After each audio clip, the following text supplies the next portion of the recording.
Not your fault, eh? Yeah. See.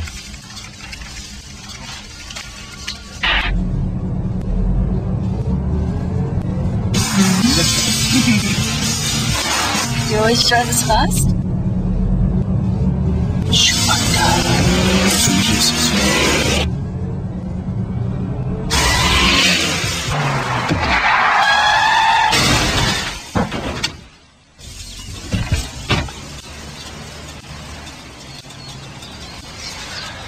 Well, so we've done more depths to my car than yours.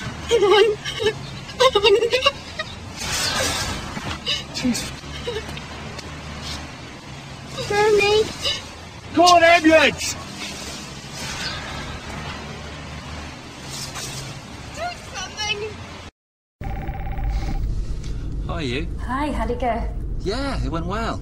I'm on my way back now, so I'll tell you about it when I get home. Okay, well the kids are in bed and dinner's on. James? James? Can you hear me? You don't have to be in a car to cause a crash. Think. The moment you know they're driving, kill the conversation.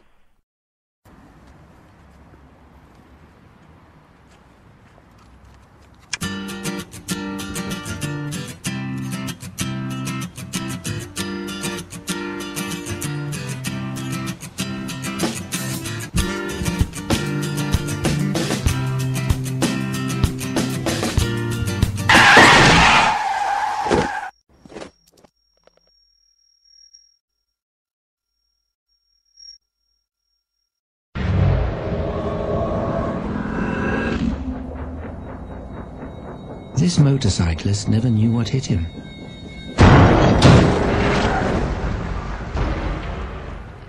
Over half of motorcyclists killed or seriously injured in London last year were hit by drivers looking but not seeing.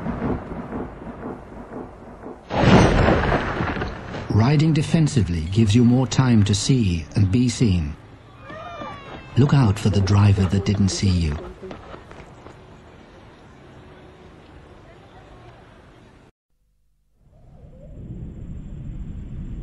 This car was travelling at 35 miles per hour. Had it been travelling at 30, it would have stopped here.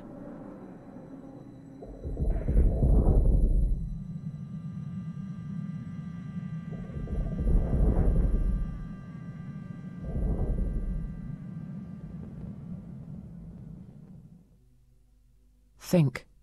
Slow down. If you hit me at 40 miles an hour, there's around an 80% chance I'll die.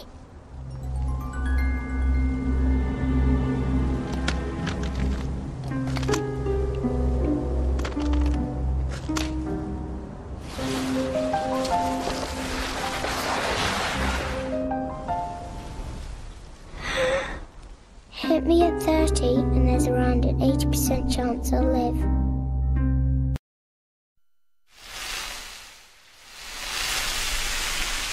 If you're driving in rain, think.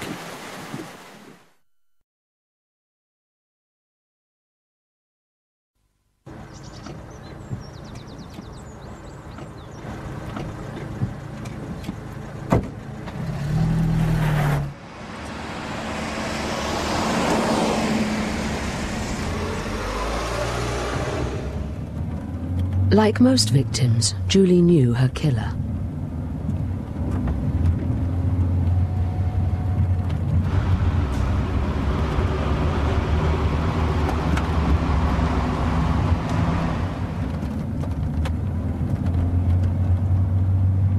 It was her son, who was sitting behind her without a seatbelt. After crushing her to death, he sat back down.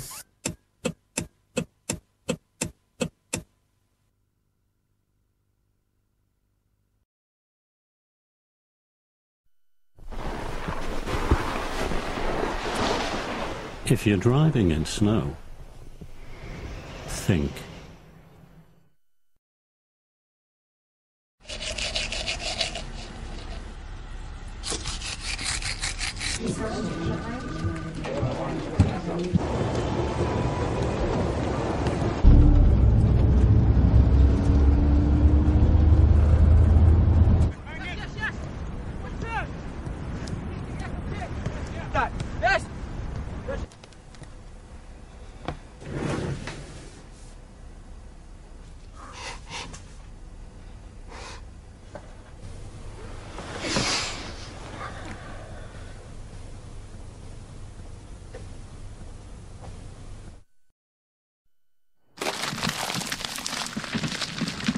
If you're driving in icy conditions, think.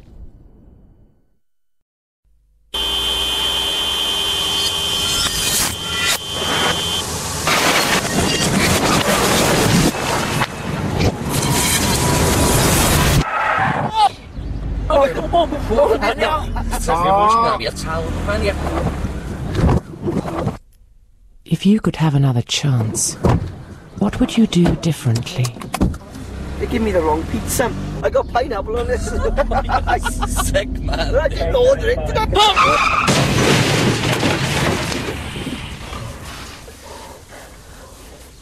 Think.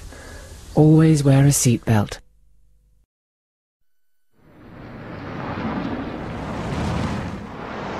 If you're driving in fog, think.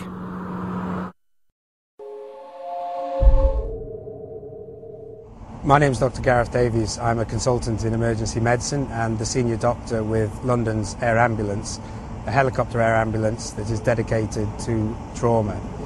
Sadly, an everyday part of my job is going to simple road traffic accidents that occur at 30 miles an hour and end up in fatal injuries. What you see in the video is a typical crash that we go to, and that crash comprises of 3 individual crashes. The first, when the vehicle comes into contact with another vehicle and it starts to deform, and it's at this point, although the patient isn't injured, they are going to be in a fraction of a second time.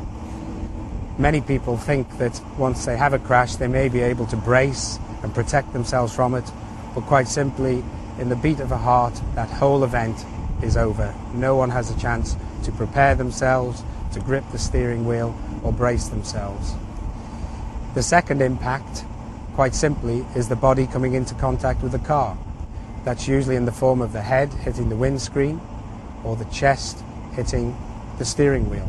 And it's at this point you get the superficial injuries to the chest, the breaking of ribs, the fracturing of ribs, perhaps the fracturing of the skull and the bruising and wounding of the head. But those aren't the injuries that are fatal. It's the third and final crash which produces the fatal wounds. And those are the injuries where the internal organs, which are incredibly fragile, move forward and come into contact with the broken ribs. They puncture the lungs collapse. With collapsed lungs, patients can't breathe, they get starved of oxygen, which becomes a fatal event. In some cases, the heart comes into contact with the chest, and literally the forces involved will tear the heart or tear the aorta, and that's what you see in the video, the rupturing of the aorta and patients quite simply bleeding to death from it. And in the head, as the head hits the windscreen, again, the brain is coming into contact with the skull, and that produces the bruising of the brain and perhaps even lacerations to the brain, which can result in immediate death or quite simply unconsciousness, and that in itself can lead to death. So there are many ways in a simple crash like this that we go to every day that can result in a fatality, and all of it can be prevented by simply wearing a seatbelt.